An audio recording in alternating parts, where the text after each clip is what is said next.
The ritual of conversion to Judaism originates in the Talmud, Yevamot 47a. You begin by saying to the potential convert, "Do you know how persecuted Jews are today?" If he or she says, "Yes, I know, and I'm not worthy," you immediately inform him of a number of easy mitzvot and a number of difficult ones, and the punishment one receives for breaking the mitzvot and the reward for performing them.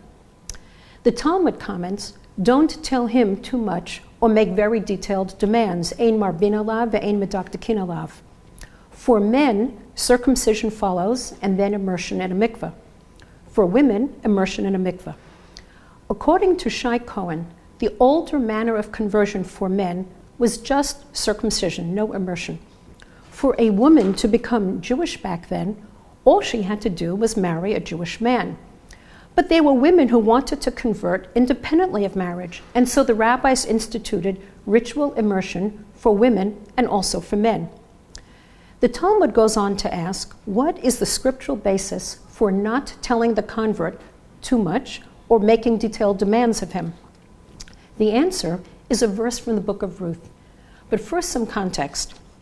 Elimelech, Naomi, and their 2 sons left the land of Israel for Moab because of a famine. Elimelech and the 2 sons die in Moab. Naomi decides to return to the land of Israel. She tells her 2 Moabite daughters-in-law to go back to their families. One of them does so. The other, Ruth, does not, and at this point, she makes one of the most noble, affecting, and memorable speeches in the entire Bible. "Wherever you go, I will go. Wherever you lodge, I will lodge. Your people shall be my people, and your God, my God." A little later, the Bible says, when Naomi saw how determined Ruth was to go with her, she stopped talking to her. Now, this verse does not make sense.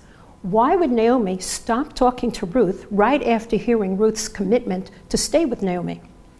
The rabbis of the Talmud see this difficulty as an invitation to read the verses midrashically, not according to the simple meaning of the words. They say that Ruth's declaration was not a monologue, but a dialogue. Here is how they think it went. Naomi says to Ruth, "Do you know that we Jews have Sabbath walking limits?" And Ruth says, "Wherever you go on the Sabbath, I will go." Naomi says, "Do you know that we have forbidden sexual liaisons?" And Ruth says, "Wherever you sleep, I will sleep."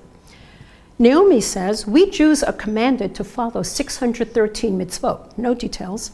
And Ruth says, "Your people are my people." Naomi says, "Idol worship is forbidden to us." And Ruth says, "Your God is my God." At that point, when Naomi sees how serious Ruth is about becoming Jewish and observing mitzvot, she stops trying to argue with her, gives up trying to talk her out of it. So that is the meaning of the peculiar statement that Naomi stopped talking to Ruth. With this creative rereading of Ruth's speech, the Talmudic rabbis have brought Ruth into the conversation about conversion to remind us of the nobility of the convert who freely chooses to join us. Also, by giving biblical approval to the notion of not overwhelming the convert with details and demands, they are saying that converts are to be welcomed and admired. And that is one of the grand messages of Shavuot.